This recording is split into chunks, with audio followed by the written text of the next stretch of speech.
আসসালামু আলাইকুম রহমতুল্লাহ। যে যেখান থেকে ভিডিওটা দেখছেন সকলকে আন্তরিক শুভেচ্ছা জানিয়ে শুরু করছি। আশা রাখি আপনারা ভালো আছেন।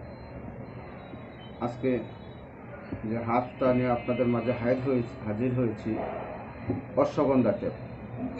অশ্বগন্ধা টেপ এটা স্নায়বিক দুর্বলতা, সাধারণ দুর্বলতা, যৌন দুর্বলতা, যাদের বীর্যটা পানির মতন পাতলা হয়ে গেছে, সঙ্গমের স্থায়িত্ব কমে গেছে, তাদের জন্য ভালো কাজ করে।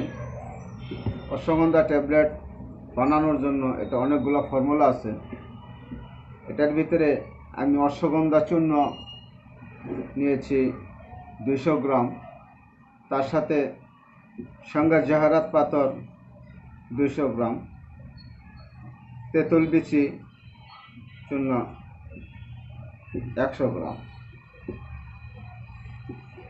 তার সাথে আকর করা নেওয়া হয়েছে 20 গ্রাম। এই সবগুলা চূর্ণ এই যে একত্র করে গুলে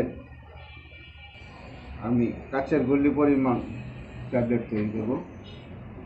এই একটা ট্যাবলেট প্রতিদিন সকাল সন্ধ্যা সেবন করতে হবে।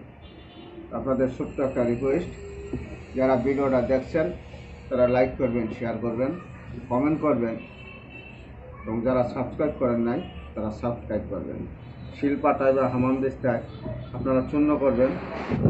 যাদের সহবাসের স্থায়িত্ব কমে গেছে, যাদের লিঙ্গটা উত্তেজনা হচ্ছে না, যারা সহবাস করতে পারেন না, সহবাসের সময় কম, তাদের জন্য খুব সুন্দর কাজ করবে। আজকে এখানেই।